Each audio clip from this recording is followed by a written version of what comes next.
Teman-teman, baca firman Tuhan wajib setiap hari. Amin. Halo teman-teman, baca firman Tuhan wajib setiap hari. Amin. Salam, selamat berjumpa kembali di channel TBKK Japiter Tinambunan. Bacaan firman Tuhan pada hari yang ke-176 tahun 2024 diambil dari surat Rasul Paulus ke jemaat yang di Filipi pasal 2 ayat yang kelima dengan perikop kerendahan dan kebesaran Kristus. Sebagai ayat inti atau nas kita pada hari ini adalah, hendaklah kamu dalam hidupmu bersama menaruh pikiran dan perasaan yang terdapat juga dalam Kristus. Itulah firman Tuhan pada hari ini. Kemudian bacaan pagi diambil dari kitab Nabi Zakaria pasal 14 ayat 1 sampai dengan yang ke-7 dengan perikop Yerusalem dan bangsa-bangsa. Kemudian untuk bacaan malam diambil dari buku Judas pasal yang pertama ayat 20 sampai dengan 23, yaitu peringatan dan nasihat. Inilah bacaan firman Tuhan pada hari ini. Kemudian kita masuk dalam perikop pertama, yaitu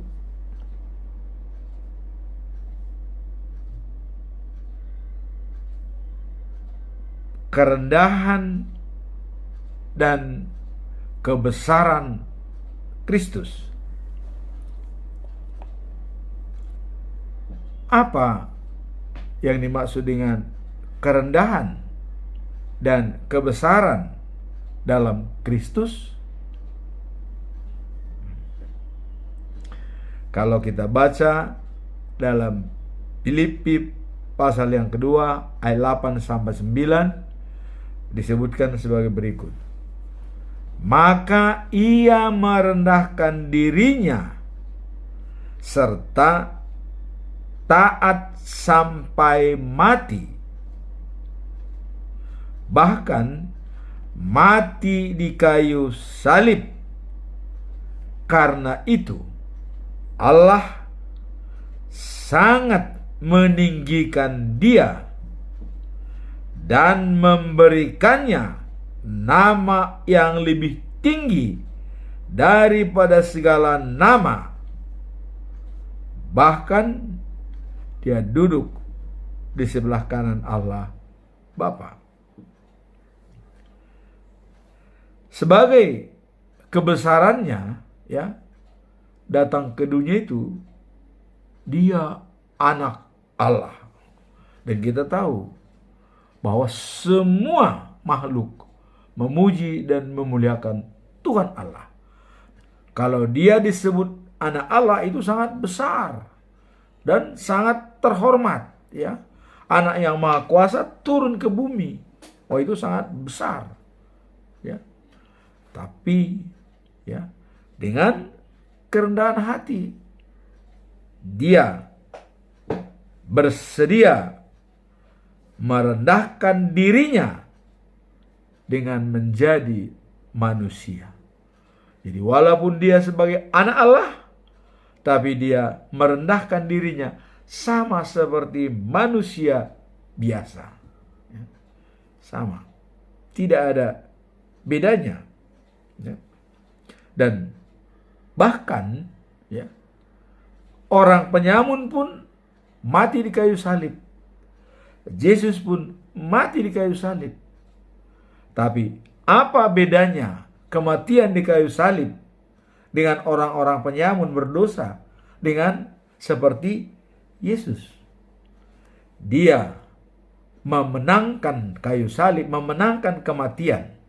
Karena ya, sebelumnya sudah ada tertulis dalam Alkitab, dia mati dan dikuburkan dan bangkit pada hari yang ketiga.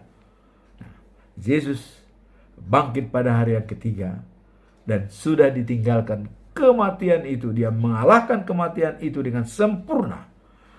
Inilah semacam role model bagi kita. Penderitaan Yesus menjadi acuan kita dan kebangkitannya menjadi kehidupan bagi kita yang kekal dan sejati. Nah, namun kedatangannya ya, Allah telah memberikannya dan meninggikannya di atas segala nama. Itulah menunjukkan kebesaran dan kuasanya. Jadi waktu Allah meninggikan dia, dikatakan pengakuan dari Allah waktu dia dibaptis oleh Yohanes Pembaptis ya. Setelah bangkit dari air, langit terbuka, suara Allah keluar dari langit. Inilah anak kesayanganku. Dia yang menyenangkan hatiku. Dan artinya kepadanya lah Allah berkenan. Sangat ditinggikan Allah ya. Di dunia ini dia ditinggikan. Ya. Kalau sudah dikatakan inilah anak kesayanganku. Dan sekarang bagaimana kita semua yang tunduk kepada Allah? Ya tentu dia sebagai anak Allah, ya kita harus tunduk kepadanya. Ya karena tentu melalui dia kita akan bertemu dengan Allah. Dan itu sudah dijelaskan oleh Yesus Kristus dalam ya, Yohanes 14 ayat 6. Akulah hidup, ya, akulah jalan dan kebenaran, ya, dan hidup. Nah, tanpa melalui aku tidak ada yang sampai kepada Bapa. Nah ini jelas. Jadi dia sudah ditinggikan namanya, dibesarkan dia, bahwa harus melalui dia semua manusia yang ada di dunia ini, tidak ada yang tanpa melalui dia masuk kepada Bapa. Harus melalui dia. Inilah kebesarannya, ya, diakui. Tapi dia merendahkan diri. Merendahkan diri artinya di kayu salib dia disalibkan. Tapi waktu dia di kayu salib, coba, yang menusuk dia, yang menghancurkan dia, yang membunuh dia, itulah bukti bahwa Yesus itu ditinggikan oleh Allah, tapi dia mampu merendahkan diri. Kita lihat waktu di kayu salib, ya, orang yang sudah ya mencaci maki, menampar dia, apa kata-kata daripada Yesus di kayu salib? Karena bagi dia kayu salib itu bukan berakhir segalanya di sana. Maka dia mengampuni orang. Tuhan, ampunilah mereka karena mereka tidak tahu apa yang diperbuat. Waduh, super sekali ya. Nah, inilah yang dimaksud sebagai pengantar kerendahan dan kebesaran Tuhan Yesus. Kerendahannya, dia mau merendahkan diri, ya, mau jadi manusia dan mau berkorban untuk manusia. Kebesarannya, tanpa dia tidak ada seorang pun yang bisa masuk ke surga, karena dialah hakim yang terakhir, ya, di Yerusalem yang baru nanti. Nah, jadi dengan kerendahan dan kebesaran Kristus, inilah menjadi role model bagi kita untuk bisa melihat daripada situasi ini.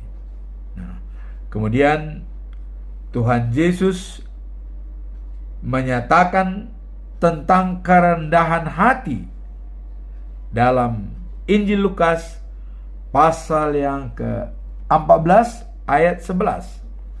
Dikatakan seperti ini.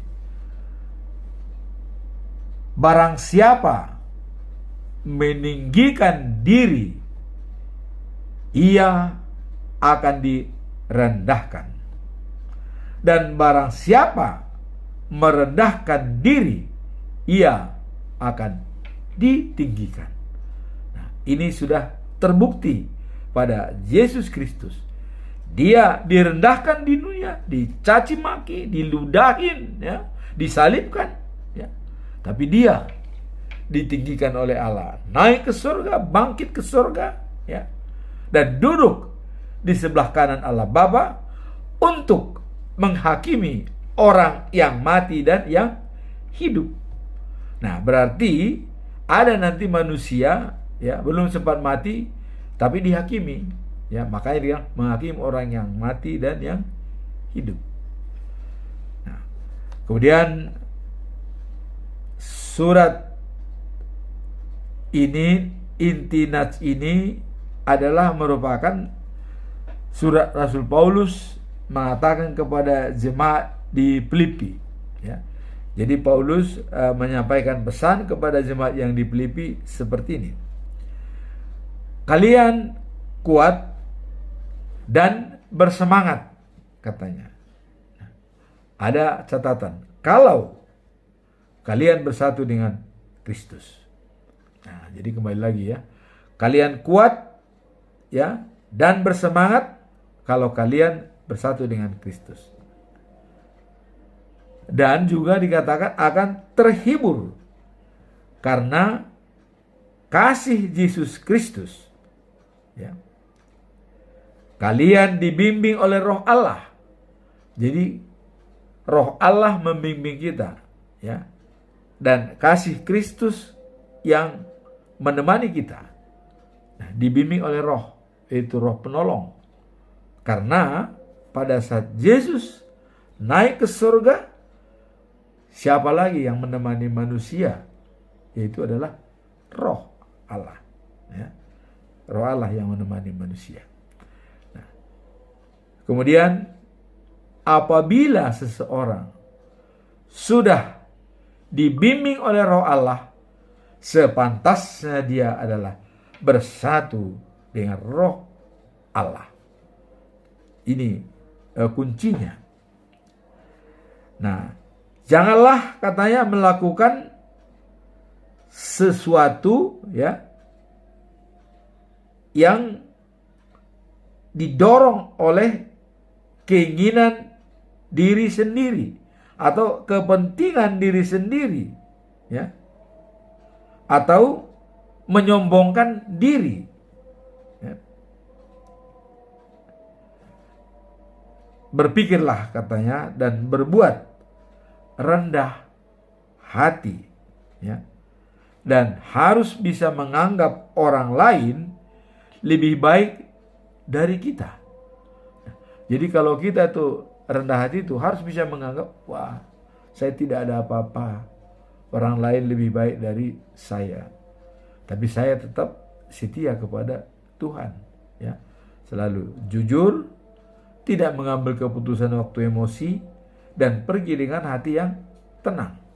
Nah, itulah kalau sudah dikuasai oleh kerendahan hati, jujur, ya, kemudian tidak mengambil keputusan waktu emosi, dan pergi dengan hati yang tenang.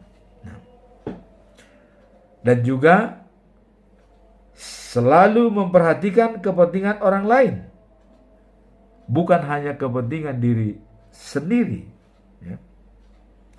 Nah, jadi manusia sehati, sepikir, rendah hati, tidak boleh sombong, ya, tidak mementingkan diri sendiri, dan menganggap orang lain lebih baik dari kita, dan berjiwa seperti Kristus. Inilah pesan daripada Paulus pada jemaat yang ada di Filipi. Jadi kita semua manusia harus sehati sepikir, kan? Rendah hati, tidak sombong atau angkuh, tidak mementingkan diri sendiri, dan harus menganggap orang lain lebih baik dari kita. Kemudian berpikir seperti Yesus Kristus. Jadi Yesus Kristus itu selalu merendah, ya. Tidak pernah dia menyombongkan diri, ya. Selalu dia merupakan panutan yang menjadi role model dalam kehidupan Paulus, ya. Paulus selalu mengatakan itu, bahwa Yesuslah sebagai role model dia dalam bertindak, berbuat, ya, dan melakukan segala sesuatu. Maka dikatakan mati adalah untung bagiku, ya, karena cita-citaku tercapai. Ya, Yesus mati, bangkit. Nah, jadi Paulus yakin benar bahwa dia akan dibangkitkan. Nah, jadi kesimpulan pada hari ini seperti nas kita adalah, hendaklah kamu dalam hidupmu bersama, ya, menaruh pikiran dan perasaan yang terdapat juga dalam Yesus Kristus. Jadi apa yang dirasakan Yesus Kristus, apa yang dipikirkan Yesus, seharusnya kita pun sama, berpikiran sama dengan Tuhan Yesus Kristus, ya. Mau berkorban, ya, di kayu salib, mau merendahkan diri, tetapi dia ditinggikan oleh Allah, bangkit ke surga dan duduk di sebelah kanannya. Dan kita pun, kalau mau kita merendahkan diri, kita akan ditinggikan oleh Allah, ikut bersama dengan Yesus Kristus seperti kebangkitannya. Inilah arti daripada nas kita pada hari ini, yaitu kerendahan dan kebesaran Kristus. Sekarang kita masuk dalam perikop bacaan pagi, ya, yang disebutkan dalam buku Zakaria pasal 14 ayat 1 sampai 7. Nah, ini adalah menggambarkan Yerusalem dan bangsa-bangsa. Yerusalem yang lama hancur, direbut oleh Nebukadnezar, ya. Nah, sehingga bangsa Israel dari Yerusalem itu, ya, orang-orang kayanya itu dibuang ke Babel semua, dan tinggal di sana hanya orang-orang yang miskin, ya, hanya pekerja ladang bertani, ya. Bangsa semua dibuang ke Babel. Dan itu kejadiannya selama 70 tahun. Coba kita bayangkan, 70 tahun dalam pembuangan. Anak kecil sudah sampai berumur 70 tahun, sudah sampai mau selesai umur, ya, selamanya. Nah, kemudian setelah 70 tahun, ya, waktu kemarin kita Nabi Yeremia dan Ezekiel mengatakan bahwa Yerusalem akan dipulihkan. Tuhan setia pada perjanjiannya, karena dia, ya, tetap apa yang dikatakan terdahulu, bahwa seperti dalam kitab buku Yesaya pasal 19 ayat 25 dikatakan adalah Allah berfirman, ya, Asyur atau Irak ciptaanku, kata Tuhan. Kemudian Mesir adalah umatku, dan Israel adalah pilihanku, pusakaku. Maka pada waktu selama pembuangan 70 tahun di Babel, Allah mengembalikan kembali akan kukembalikan kembali ke Israel, ke Yerusalem, supaya ada yang memberitakan firman Tuhan kepada seluruh bangsa di dunia. Jadi Yerusalem akan dibikin pusat pemberitaan firman Tuhan kepada semua bangsa-bangsa. Dan ini sudah dibuktikan ya, dengan kelahiran Tuhan Yesus ya, di Bethlehem ya, Judea ya. Dan dia sebagai raja dari segala raja. Ya, kita lihat saja dalam tulisan, dalam salibnya itu ditulis Indri, Yesus Nazaret, Raja Yahudi. Nah, Yahudi pilihan daripada Tuhan. Dan kemarin dikatakan mengembalikan bangsa Israel setelah pembuangan 70 tahun ke Yerusalem. Dan satu pun tidak boleh ditinggalkan katanya. Semua diangkut. Ya, semua dibawa. Nah, kalau kita lihat dalam buku-buku sebelumnya itu, termasuk yang memulihkan Yerusalem itu ya Nehemia, Esra, dan Esther ya. Tapi yang paling terkenal adalah Esther ya, yang kawin kepada Raja Babel ya, yang bisa berkoordinasi dengan Raja Babel. Atas perintahnya juga Yahudi diselamatkan dengan adanya pesta Purim ya di Yerusalem setiap tanggal 14 sampai 15 Desember. Itu selalu dirayakan dengan pesta Purim. Karena mengingat tadinya mau Yahudi itu punah, tapi dengan ya kebijaksanaan daripada Esther sebagai permaisuri daripada raja, sebagai ratu ya, sehingga dipulihkan. Israel dipulihkan dan bisa kembali membangun kembali Yerusalem. Nah, waktu Hesekiel kemarin mengatakan bahwa Yerusalem akan dipulihkan dan mengembalikan semua umatnya ke Yerusalem kembali. Nah, di sini pun Zakaria ya mengatakan adanya pemulihan Yerusalem. Nah, tapi kalau kita lihat juga ramalan-ramalan bahwa Zakaria ini dalam bukunya ya itu mengatakan ada dua bagian ya Zakaria. Kalau kita lihat dalam buku Zakaria ya bahwa pasal 1 sampai 8 itu berisi ramalan-ramalan Nabi Zakaria yang diucapkannya antara tahun 520 sebelum Masehi. Ya, 520 sebelum Masehi. Nah, kemudian untuk pasal 9 sampai 14 merupakan kumpulan pesan-pesan yang diucapkan pada masa yang lebih kemudian, artinya sudah antara 518 sebelum Masehi. Nah, jadi ramalan-ramalan ini diutarakan oleh Nabi Zakaria. Dan kemudian Yohanes dalam kitab Wahyu itu dikatakan langit yang lama, bumi yang lama akan lenyap berikut laut. Maka akan diciptakanlah langit yang baru, bumi yang baru, itulah Yerusalem yang baru. Dan dalam kitab Mazmur Tuhan mengatakan, kota Sion sebagai kota saya untuk selama-lamanya, tempat tinggalku selama-lamanya. Apakah Sion sekarang? Nah, itu nanti ada waktunya. Dalam waktu Tuhan yang akan menentukan. Ya. Saya tetap mengulang, karena satu hari bagi Tuhan 1000 tahun bagi manusia.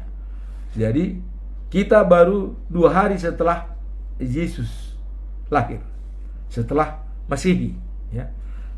Yesus lahir baru 2024. Artinya 2 hari 24 tahun. Nah, jadi kalau nanti hari ketiga berarti 3000 tahun. Hari keempat 4000 tahun. Hari kelima 5000 tahun. Hari keenam 6000 tahun. Hari ketujuh 7000 tahun. Hari keberapa Allah itu datang ke dunia dan membuat Yerusalem yang baru? Hari keberapa? Ketiga, keempat, kelima, keenam, ketujuh. Itu adalah hak prerogatif daripada Tuhan. Tapi bagi Tuhan 1000 tahun sama dengan 1 hari. Jadi Di sini dikatakan dalam pasal 14 ini, ya, Yerusalem dan bangsa-bangsa. Jadi digambarkan bahwa pada hari itu ia akan berdiri di Bukit Zaitun sebelah timur Yerusalem. Maka Bukit Zaitun akan terbelah. Jadi diramalkan terbelah, terpecah bagi empat. Jadi empat, ada sebelah timur, ada sebelah barat, sebelah utara, selatan. Nah, kalau kita lihat gambaran Yerusalem yang baru, ya, digambarkan bahwa di sebelah timur, ya. Nah, di situ ada nama-nama daripada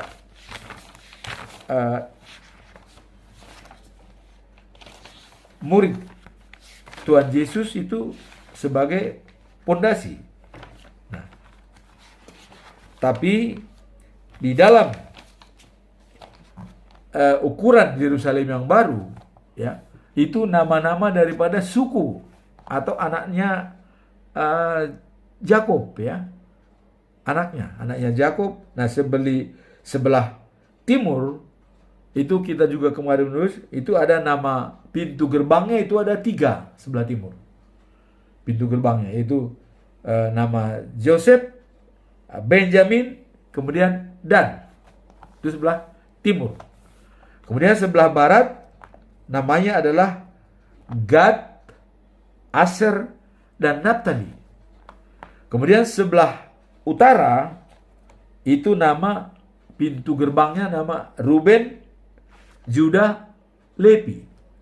Dan sebelah selatan adalah nama Simeon, Izazar, dan Jebulon. Itulah 12 nama-nama Yakub. Jadi luas kota Yerusalem itu katanya 2.400 km, ya. Tinggi, lebar, dan panjang. Nah, berarti kalau kita lihat dari Pulau Jawa, dari Anyer sama Panyarukan itu 1.000 km. Jadi kalau 2.400 kira-kira 2 kali luas Pulau Jawa. Nah, itu kota baru, letaknya mungkin di Bukit Zaitun, ya, dibentuk kota baru, dan kota itu datangnya dari Allah sendiri yang menurunkan, turun dari Allah. Dalam kitab Wahyu pasal 21, ya, ayat 2-4, ya. Kota itu dibuat oleh Allah sendiri. Kotanya. Tangannya sendiri. Nah, kemudian apa yang terdapat dalam kota ini? Jadi ini ada persamaan nih. Kalau menurut Zakaria tadi ini, ada sungai mengalir di tengah kota, ya. Kemudian ada pohon yang rindang.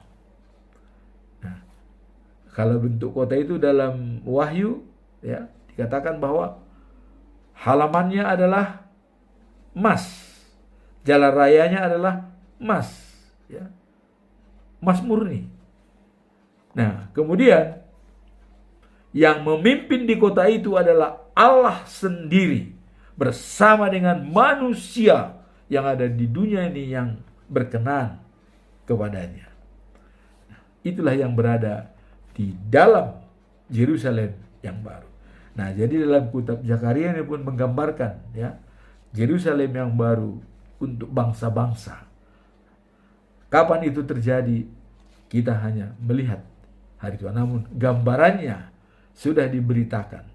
Baik Yohanes juga dalam Wahyu itu melihat bahwa Yerusalem yang baru, bumi yang baru, dan langit yang baru di Yerusalem yang baru kotanya.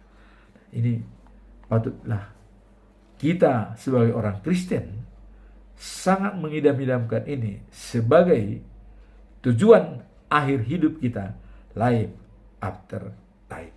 Artinya hidup setelah kehidupan sekarang. Nah, itulah yang digambarkan oleh Zakaria. Nah, kemudian kalau kita lihat dalam bacaan malam, ya. Nah, bacaan malam ini diambil dari kitabnya Judas pasal yang pertama ayat 20 sampai 23. Nah, ini merupakan peringatan dan nasihat.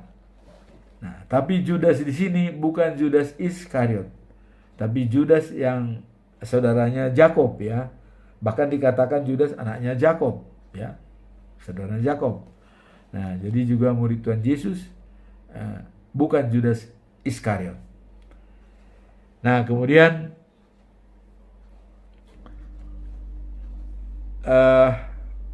Judas menggambarkan, ya, bahwa adanya guru-guru palsu menjelang akhir zaman. Nah, kalau kita semua manusia yang hidup harus menganggap akhir zaman itu sudah dekat, ya. Ya, karena bagi kita akhir zaman itu kematian, ya. Bukan artinya kedatangan daripada dia akhir zaman buat kita. Bagi kita akhir zaman adalah kematian. Ya. Kenapa? Karena dalam kematian kita itu nanti kita menantikan kalau kita sudah mati. Jadi semua bagi manusia akhir zaman itu dekat. Ya, makanya disebut akhir zaman sudah dekat. Jadi bagi manusia semua akhir zaman itu sudah dekat. Kenapa? Karena kita tidak hidup selamanya. Allah sudah menentukan itu sebelum air bah turun, ya. Allah sudah menentukan manusia tidak boleh lagi hidup selamanya. Maka dibatasilah hanya 120 tahun. Berarti bagi kita akhir zaman itu sudah dekat. Kalau bagi yang baru lahir, ya mungkin sekitar ya berapa puluh tahun dia akan meninggal. Taruhlah maksimum umur 70 tahun, 80, ya kan. Tapi itu juga dekat. Ya, jadi akhir zaman itu bagi kita itu semua dekat. Karena kita tidak bisa hidup selama-lama. Kecuali kalau kita bisa hidup selama-lamanya. Akhir zaman itu mungkin ya 2 hari lagi, 3 hari lagi, 4 hari lagi bagi Tuhan, ya 1000 tahun, 2000, 3000, ya, tahun. Nah, jadi yang saya katakan di sini menjelang akhir zaman, ya. Jadi bagi kita akhir zaman itu sudah dekat. Karena kita tidak bisa hidup selamanya. Itu pendapat saya pribadi, ya. Pendapat saya pribadi.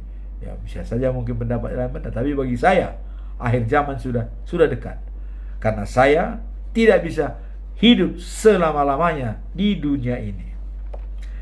Nah, kemudian dalam perikop sebelumnya ada guru-guru palsu atau guru-guru yang selalu mempelesetkan masalah, ya.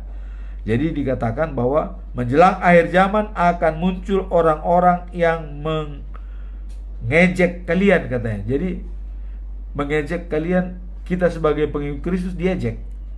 Apa sih? Ngapain sih kamu sembah Tuhanmu? Sembahlah Tuhan kami begini-begini. Banyak orang mengejek kita, ya. Jadi akhir zaman artinya pada saat kita itu sudah banyak. Bukan akhir zaman yang kita tunggu-tunggu lagi, tidak. Akhir zaman itu bagi saya sekarang sudah, hari ini. Bagi saya hari ini sudah termasuk akhir zaman, ya. Nah, makanya banyak orang saat ini yang mengejek kita. Apa sih? Lo siapa sih? Kenapa kamu pengikut Yesus? Sudah jelas Yesus bukan Tuhan. Wah, banyak macam-macam, ya. Nah, inilah dikatakan oleh daripada Judas. Nah, orang-orang yang hidup menurut keinginan, ya, berdosa, dan mereka ini adalah orang-orang yang menimbulkan perpecahan. Jadi kalau ada orang yang menimbulkan perpecahan, ini adalah musuh Kristus. Tuhan Yesus mengatakan, yang mempersatukan umat adalah temanku, tapi yang membuat perpecahan adalah musuhku. Ini jelas dikatakan oleh Yesus. Jadi yang mengumpulkan itu teman saya, tapi yang membuat perpecah itu adalah musuh saya, kata Yesus, ya. Nah, kemudian dengan adanya, ya, mereka-mereka yang tidak dikuasai oleh Roh Allah, ya, melainkan keinginan-keinginan tabiat manusia, hawa nafsu segala macam, maka, ya, kalian binalah terus hidupmu berdasarkan percaya kepada Yesus Kristus. Jadi untuk menangkal semua ajaran-ajaran daripada di akhir zaman ini yang ada menjelekkan kita atau mencoba mempelesetkan masalah, memutarbalikkan fakta, hanya satu tugas kita: bina hidupmu dengan Tuhan Yesus Kristus. Satu kuncinya. Kalau kita sudah bersama Yesus Kristus, kita tidak takut mau mereka mengadakan pecah belah atau mau menggoda kita atau segala macam. Kita tidak perlu lagi worry, ya. Dan bahkan dalam Filipi 2 ayat 6, ya, jangan khawatir masalah hidupmu, ya, atau tentang sesuatu, ya. Tapi nyatakanlah kekhawatiranmu kepada Tuhan dengan doa, ya. Filipi 2 ayat 6. Kalau Filipi 4 ayat 4, bersukacitalah senantiasa. Sekali lagi katakan, bersukacitalah. Nah, itulah kata-kata daripada Tuhan Yesus Kristus. Nah, kemudian bila ada orang, ya, bimbang hatinya, hendaklah kalian menguguhkan atau menyampaikan belas kasihan. Ya. Jadi kalau ada orang yang bimbang hatinya, ya, kita harus meneguhkan hatinya dengan belas kasihan, ya. Nah, taruhlah orang keluar seperti dari dalam api untuk menyelamatkan diri. Nah, jadi untuk kita melihat misalnya ada orang, ya, yang terbelenggu dalam api untuk menyelamatkan diri. Nah, ini yang harus kita tolong. Jadi kalau ada masih bimbang dan ragu tentang keselamatan, bahwa Yesus adalah juru selamat kita, ya, jangan ragu. Kata Judas ini bahwa percayalah kepada Yesus, semuanya bisa akan diselesaikan dengan baik. Nah, jadi dalam hal nasihat dan peringatan dari Judas ini, untuk selalu dikatakan, jagalah hidupmu supaya tetap bersama dengan Yesus Kristus. Itulah bacaan malam, ya.